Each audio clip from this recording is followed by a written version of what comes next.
नमो भगवते वासुदेवाय नमः। तीसरा स्कंद 16वां अध्याय। नारायण जी का सनत कुमार का सम्मान करना और सनत कुमार का बैकुंठनाथ की स्तुति करना। मित्र ऋषिश्वर ने कहा, हे विदुर, सनकादिक के मुख से सब हाल सुनकर परब्रह्मा परमेश्वर बोले, हे महाराज, मेरे द्वार पर अलग जय विजय को अपराध करने के बदले जो आपने दंड दिया सो बहुत अच्छा किया। मैं इस श्राप देने से बहुत प्रसन्न हुआ, क्योंकि इसके दंड पाने से ब्राह्मणों और ऋषिश्वरों को कोई अपमान न करेगा। आपके स्वभाव में क्रोध नहीं था। यह शाप मेरी इच्छा से इनको हुआ है। आप किसी बात की चिंता न करें।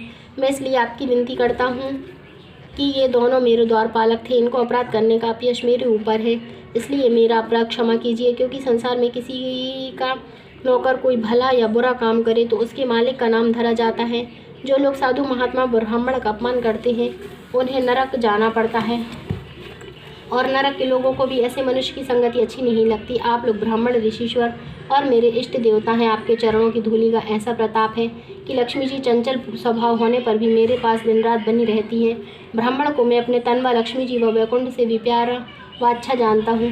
संसार में हम ब्राह्मण मुख व अग्नि मुख से भोजन करते हैं, पर जैसा ब्राह्मण को अच्छे पदार्थ खिलाने से प्रसन्न होता हूँ, वैसा अग्नि में होम करने से प्रसन्न नहीं होता। ब्राह्मणों को इच्छा भोजन कराने से मेरा तीनों लोगों के जीवों समेत भर जाता है। इसलिए गृहस्थ को चाहिए कि ब्राह्मण को अवश्य भोजन करावे। मैं ब्राह्मणों के चरणों की धूलि लक्ष्मी जी समेत अपने सिर पर चढ़ाता हूँ। ब्राह्मण का अपराध क्षमा करने वाले लोग मुझे बहुत प्यारे मालूम देते हैं। वे वैकुंठनाथ का यह वचन सुनकर सनकादिक बोले, हे महाप्रभु, तुम्हारी लीला व इच्छा हमारे पिता ब्रह्मा जी भी नहीं जानते। हम लोगों की क्या सामर्थ्य है जो जान सकें। आप 14 भुवनों के जीवों के मालिक हैं। जैसी आपकी इच्छा होती है वैसा ब्रह्मादिक देवता करते हैं। आपसे कोई दूसरा बड़ा नहीं है।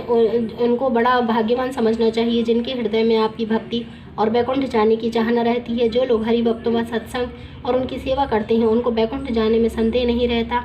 आपके बैकुंठ में काम, क्रोध, मोह, लोभ का प्रवेश नहीं होता। वहाँ बहुत से कल्प वृक्ष लगे हैं। 12 महीने उन वृक्षों में ऐसे फूल लगे रहते हैं जिनके देखने से चित्त प्रसन्न होकर शोक से छूट जाता है, और अच्छे अच्छे पक्षी, हंस व मोर आदि वहाँ रहते हैं और अनेक प्रकार की मीठी मीठी बोलियाँ बोलते हैं। सोने के बहुत बड़े मकान रत्नादिक से जड़े हुए बने हैं। वहाँ पहुँचने से मनुष्य की सभी इच्छाएं पूर्ण हो जाती हैं।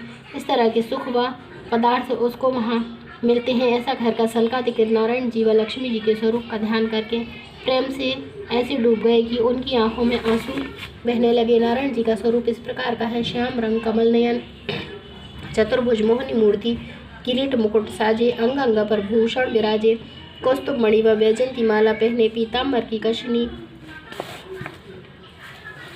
काछे, रेशमाओं परना ओढ़े, चारों हाथों में शंख चक्र गदा पद्म भूषण धारण किए, शंख व चक्र के 2 हाथ ऊपर को उठाए, पद्म व गदा के 2 हाथ नीचे को लटकाए, घूंघर वाले बाल, मंद मंद हाथ, सिताब हारनी चितवन। उनके बाईं ओर लक्ष्मी जी पीताम्बर पहने, कानों में कर्णफूल, हाथों कंगन व कड़ा, पैरों में पायजेब व कड़ा, गले में मोती व रत्न के हाथ, सिर में चूड़ामणि, नाक में नथ पहने विराजमान है।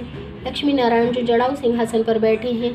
जब ऐसे स्वरूप का ध्यान सनकादिक ने किया तब बैकुंठनाथ ने कहा, मैं तुमसे बहुत प्रसन्न हूँ, कुछ वरदान मांगो। यह वचन सुनते ही सनकादिक हाथ जोड़कर बोले, महाराज, हम यह नहीं वरदान मांगते कि आपके चरणों की भक्ति मेरे ऊपर बनी रहे, आपकी कथा व लीला सुनने में सर्वदा इच्छा लगी रहे। नारायण जी ने इच्छापूर्वक वरदान दिया। तब सनकादिक वैकुंठ नाथ को दंडवत करके उनसे विदा होकर चले गए। इति श्री 16वां अध्याय समाप्त।